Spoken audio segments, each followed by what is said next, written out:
Where we have seen very choppy moves continue as the markets are now looking at the ECB meeting today in the evening, looking forward to that rather, and also the Greek voting expectations on what could be coming out from that one. Remember, Draghi also has a press conference today in the evening to address all of those issues. So ahead of that, you have seen some gains come back in case of commodities, so gold and silver both trading on the higher side. And same is the case with crude as well, which has seen some upsides as well. And ditto is the case with the base metals, where also you have seen some buying come back into the markets. The dollar is wee bit weaker, and that in turn also has supported the commodities there. Let's get in then. Ram Pitre, he's head research ITI commodities, and he joins us on the show. Ram, hi, welcome to the show. Let's start with precious metals first, and gold to start with. You've seen good gains coming in for that one. We've seen 2-week highs on that in the international markets. What's your sense on prices now? The gold international, I think the range we have seen so far from dollar international is 1,796 to it has fallen to almost $1,672, and from the corrective rally has started. And if on a break and close above 1,755, market likely to rally further.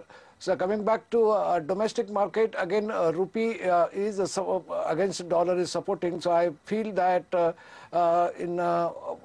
buy on dips will be suggested in domestic market. So around 31,275, if you get a level, you can buy with a stick to stop loss of 31,230 for a target price of 31,380 and 31,500 can be seen.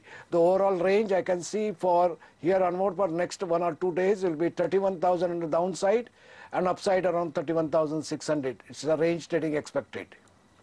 Ram, what's your sense coming in for silver now? Because the way gold is moving, silver clearly is following that. And do you expect more volatile moves coming in from this one as well? Yes, silver will be slightly volatile. The price at the moment we have seen a high of almost $35.20 and it has come down to almost 30.50 or so, and it is now correcting on upside. Overall at the moment it is supported because of the rupee depreciation, and looks like if it comes to around in domestic market around 59,000, it's a good level to buy.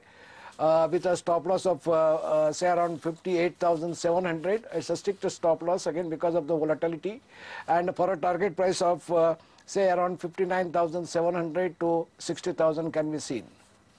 Ram, would you say that perhaps we've done the lower points for 2012 now for both gold and silver, and from here on perhaps we will see more gains coming in?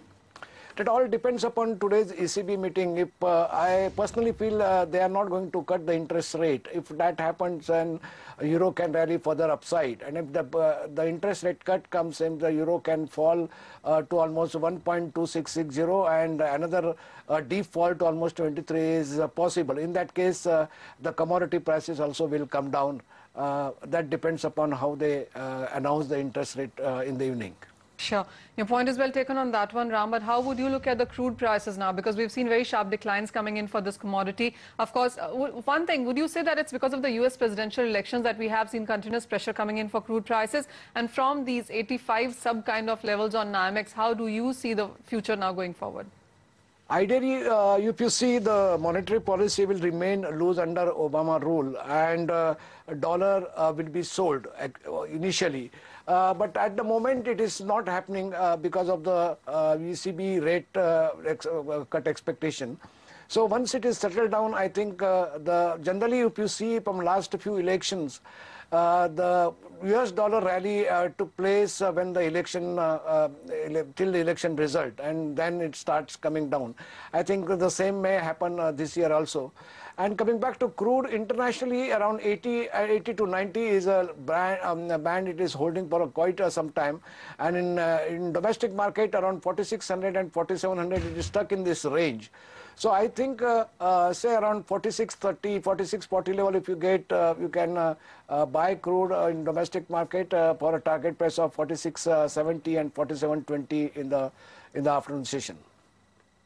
Ram, final question, and this one is on the base metal space. How are you looking onto that one? On one side, while we have seen copper prices decline, the same is not the case with lead and zinc. I mean, these two metals really have seen some good outperformance in the recent few sessions.